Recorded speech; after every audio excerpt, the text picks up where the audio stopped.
So at this point, our next speaker, who was the New York State DOT Commissioner since June 20th of last year. She's been working for over 25 years in the transportation and logistics industry, including the U.S. DOT Administrator for Pipelines, Hazardous Materials, and Safety Administration back in the Obama administration, along with various assignments in the U.S. Department of Defense, and a special assistant to the chairman of NTSB, and she obtained her GD from Villanova School of Law. So at this point, I'd like to welcome Therese Dominguez.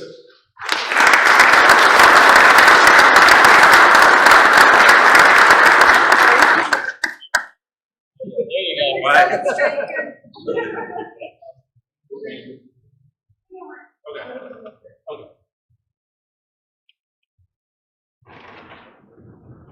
Good morning, everybody. Good morning. How's everybody doing? What a beautiful spot you've chosen. Are you always in such a grand location? Yes. There's one thing that I've learned amongst the railroad community, and that is tradition is good. And this is a good tradition if you're in this beautiful spot. I actually have not had the chance to be here before, so I'm taking it all in. So it's a thrill to be here. I just want to say a quick thank you to Gary for a very kind introduction. And thank you for the invitation to join you all this morning. As was noted, I'm fairly new to the department. Coming up in May will be my one-year anniversary. But the great thing about the department is we have a very, very broad and deep bench of incredible personnel across the state. One of the things that has struck me, yesterday was Employee Appreciation Day. We have such a talented group of people at the Department of Transportation, and it's statewide, and Charlie is just a fabulous example of that. So I appreciated Bill's comments about Charlie, so thank you. So for those of you that I know are not only just enthusiasts, but really advocates, first and foremost, I want to say congratulations. 40th anniversary of this event is pretty significant. And who's been here since the beginning? All right, well, we've got some hands going up. That's pretty amazing. I really appreciate everything that ESPA does in advocating for enhanced passenger rail services upstate and promoting the regional transportation alternatives across the board. It really is extremely important. I do find it somewhat ironic that we're here 40 years later having discussions with Amtrak about replacing the then state-of-the-art AM fleet introduced into revenue service in 1980, and this is a discussion that I very much greatly welcome.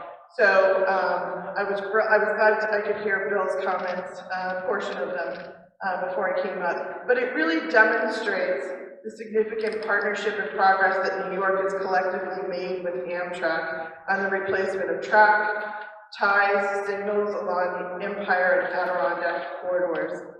It really builds upon the deployment of the positive train control along the Hudson Line and construction of new world-class stations right here in Schenectady, Niagara Falls, Rochester, and the soon-to-be-completed Buffalo Exchange Street station.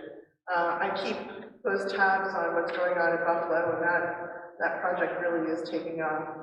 We did a lot, literally, over the course of the winter, and it's going to be beautiful. So working together, we really have completed construction of the new double track between Albany and Schenectady. We've constructed the new 4th track at Albany Rensselaer and initiated a series of projects to reduce passenger and freight rail congestion in the central New York region. And New York continues to provide record level support for routes covered under PREA 209. In fact, since 2011, New York State has invested nearly $1 billion to support the operation, maintenance, and enhancement of upstate passenger rail services. In addition to the economic, social, and environmental benefits of investing in passenger rail, these initiatives have paid dividends in service performance. Ridership and passenger revenue for rail services have remained strong over the past 18 months, and I think Bill's numbers reflected all of that. In fiscal year 2019 alone, ridership increased by nearly 6%, and fiscal year 2020 ridership continues to increase. On-time performance has also improved significantly. Overall, fiscal year 2019 on-time performance was nearly 85% system-wide, compared to 77% in the prior year. These results, however, should not come as a surprise to any of you. This administration prides itself on forward-leaning investments in the renewal and modernization of infrastructure to enhance performance, promote economic competitiveness, and create jobs. In support of ensuring mobility, safety, and economic competitiveness, Governor Cuomo is implementing a nation-leading $275 billion infrastructure plan that will continue the revitalization of and drive economic development in our upstate communities across the board. Rail certainly being a big part of that, but every mode of transportation. New Yorkers are witnessing the accelerated construction of transformative projects in every region and in all modes that up until 2011 were unimaginable. And the projects that I'm talking about are things like the modernization of the airports that we've seen. Department of Transportation has helped modernize the airports in Ithaca, in Elmira, in Plattsburgh, in Rochester, in Syracuse, and now in Albany. Construction of a new state-of-the-art rail inland port facility in central New York is another example. And the completion of the new Northway Exit 3, providing direct access to Albany Airport and our freight cargo facilities that are there. These are just a few of the thousands of transformative projects being constructed in every corner of this great state. And now I want to talk a little bit about some of the funding challenges. While the state has made unparalleled investments in infrastructure, we can't go it alone. The single largest transportation challenge before us will be how Congress addresses funding and the structure of a long-term surface transportation bill. Under the Highway and Bridge title, the federal government needs to identify more than $120 billion of redirected or new resources just to maintain existing commitment levels. Under the rail title, the federal government continues to target essential support for passenger services. In fact, the proposed federal budget would implement draconian cuts of more than 50% of the Northeast corridor, as well as long-distance passenger rail services. I can assure you that New York will not stand by and watch the dismantling of this essential transportation network. Working with the state's congressional delegation, the governor, myself, were personally committed to fighting for sustained and enhanced federal support for passenger rail. Support to fix our major rail bridges, such as the Portal Bridge and the Civil War era Livingston Bridge, as well as support for funding, once and for all, the addition of new capacity and repair the existing Trans-Hudson rail crossings.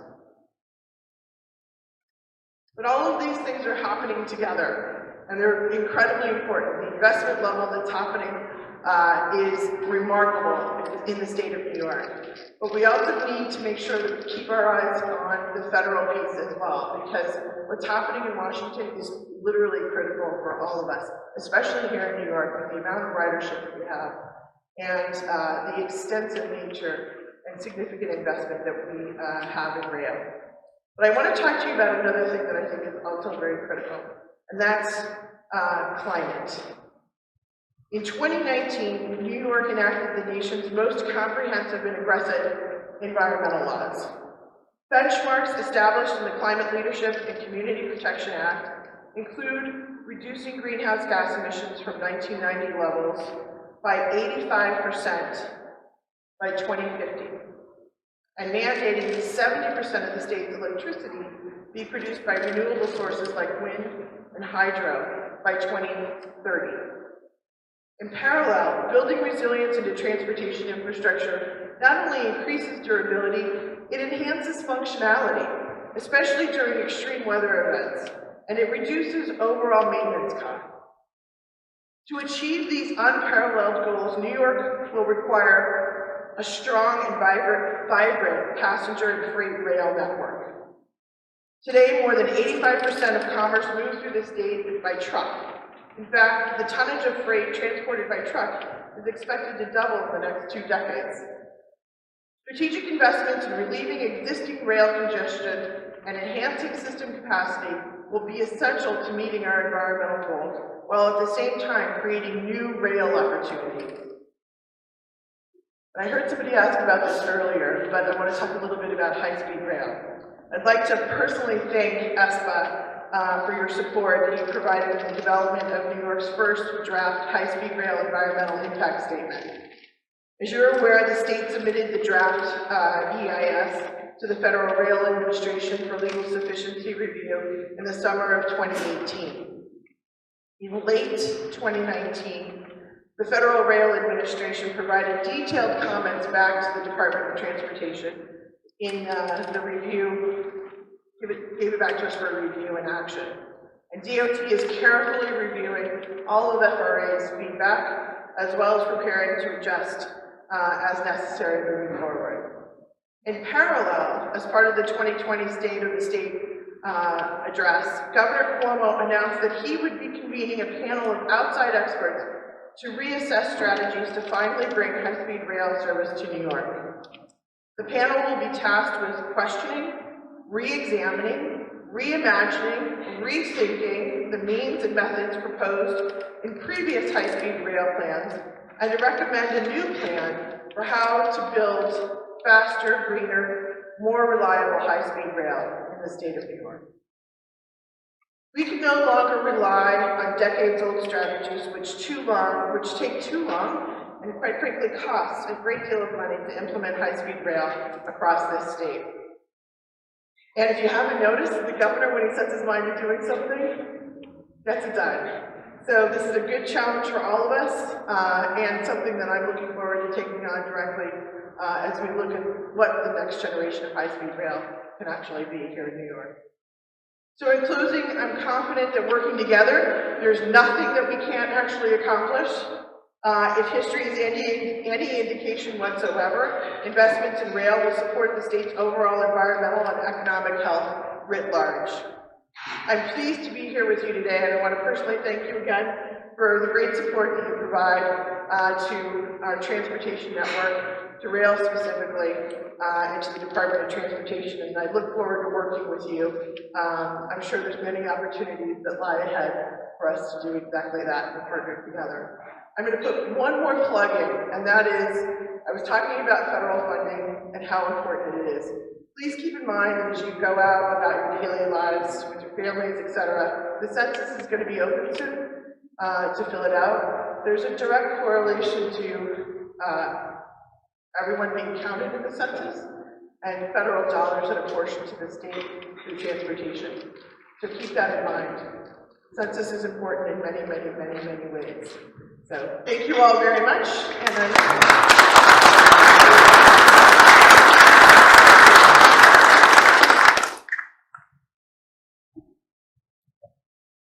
We're going to take a couple of questions. Steve Strauss. Commissioner, I've recently retired from a job that allowed me to get to know state rail programs in a number of states around the country.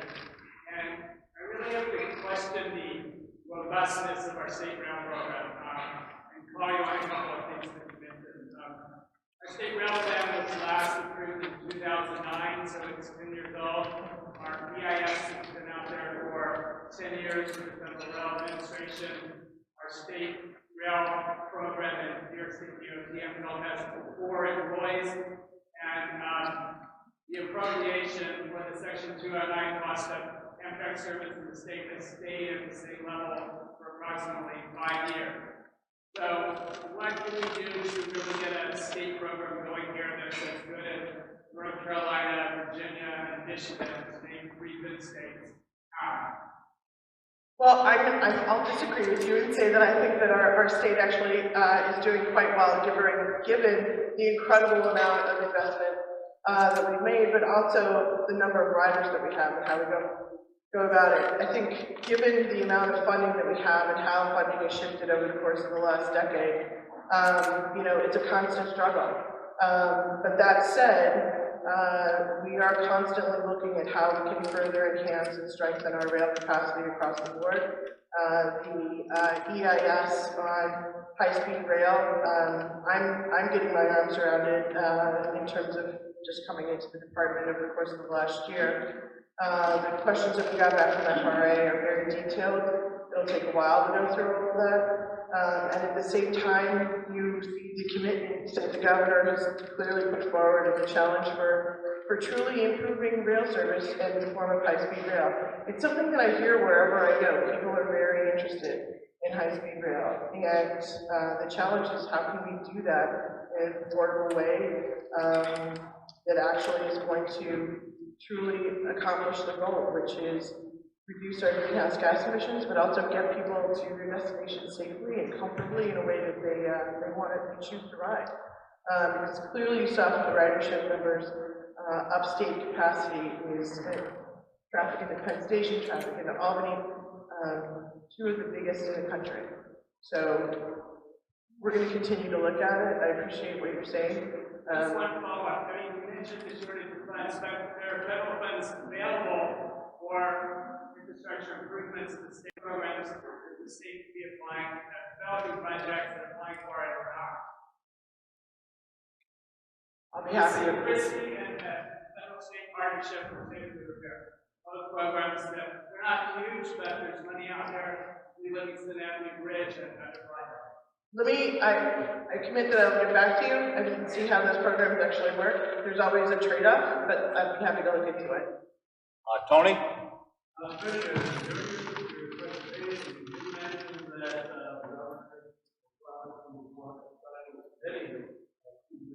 better ways of doing rail. And I inquired as to the progress that the government has been putting together, and will that committee have any representation from the passengers themselves? So the work is being done right now to assemble the committee, and every category of folks in terms of possible people that can serve are being looked at. I'll tell you that. So I appreciate the plug, and I will raise it directly. Let's go in the back. Commissioner, would the state DOT consider the use of eminent domain? CSX has been sandbagging additional capacity in the Empire Corridor for more than a decade now. 50 years ago, New York Central ran trains in 7.5 hour schedule. We're at 8.5 or even 9 hours a day, and that's when we're on time. Thank you. So eminent domain is obviously a tool in the tool belt, but it's not the only tool. And it's very difficult. I mean, I was, just by way of example, when you look at such a long corridor stretch, you have many owners. So going through an eminent domain process, while it sounds very like the state can come in and Bigfoot and kind of get that all done, as by way of example, I was in Long Island earlier this week, and there's a stretch of 1 mile road, and we're looking at doing some eminent domain, not rail related, but something else. There are 54 owners on just this 1 mile of road. And it's a very long and detailed and cumbersome process. So while it is definitely in the tool belt and something that we can look at, it is not the only solution. We've got to look at every solution, which is why I think as we step back, one of the things that the governor articulated with regard to high-speed rail was, take the L train example. How do we kind of step back and look at things a little bit differently? People have been looking at things for over a decade now. What kind of new lenses can be brought to bear some different thinking, certainly draw on some things that are going on worldwide to help initiate that. Okay, this will be the last question.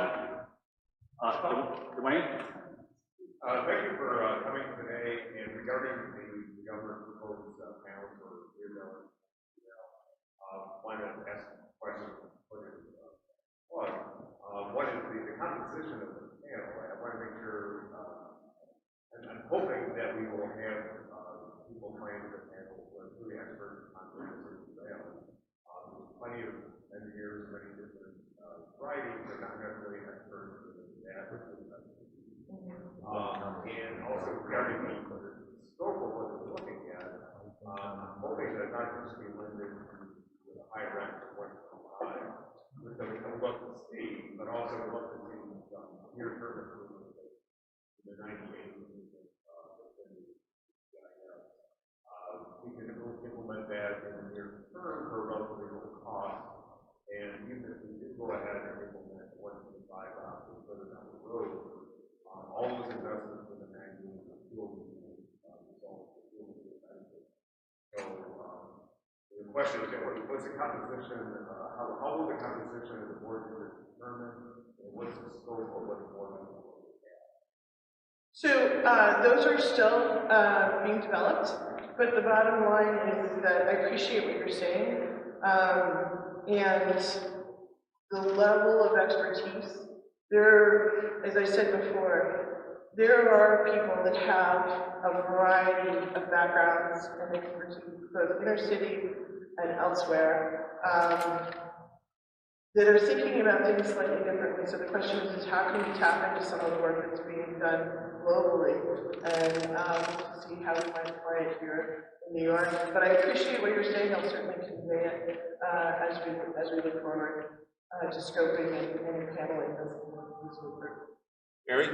Marie, for the final question, one of the items that actually several members have mentioned to me earlier, and I received via email a lot, is yes, the investment in stations is good, the investment in all this is good, but then people go to book a ticket, and for example, here we are in early March, not a holiday weekend, not a prime time to go upstate, but both of the trains that left Penn Station yesterday afternoon were sold out. The train this morning leaving Penn Station was sold out. The train from Western New York was actually sold out leaving Albany. So we used to have 6, 7-car trains. Now we seem to have all the trains as 5 cars, which limits the number of people that can board. So in the short term, obviously you can't build new infrastructure and necessarily sell everything in the EIS, but the coach capacity is actually one of the biggest things the members have stated to me, is that they can't get a ticket because, you know, all the trains have basically been limited for the most part to 5 cars. So I appreciate that. I think that I don't know when the limit actually came in. I'd actually like to look into it. I will tell you that this is a hot weekend to be in Albany. I know you all are here, but It's because of us, clearly. They all came and wanted to be here. But I have to tell you that my schedule alone reflects part of it. I mean, one, the budget is underway and a lot of people are here with regard to that. But then there's also a number of other conferences that are going on. And I know a lot of people took the train to Albany to be here this weekend. So people, you kind of think, okay, it's in the dead of winter, what's really going on? The bottom line is it's a necessary and very, very well used and meaningful means of transportation. So, And we thank for your support and ongoing improvement in the future. Thank you. I greatly appreciate it.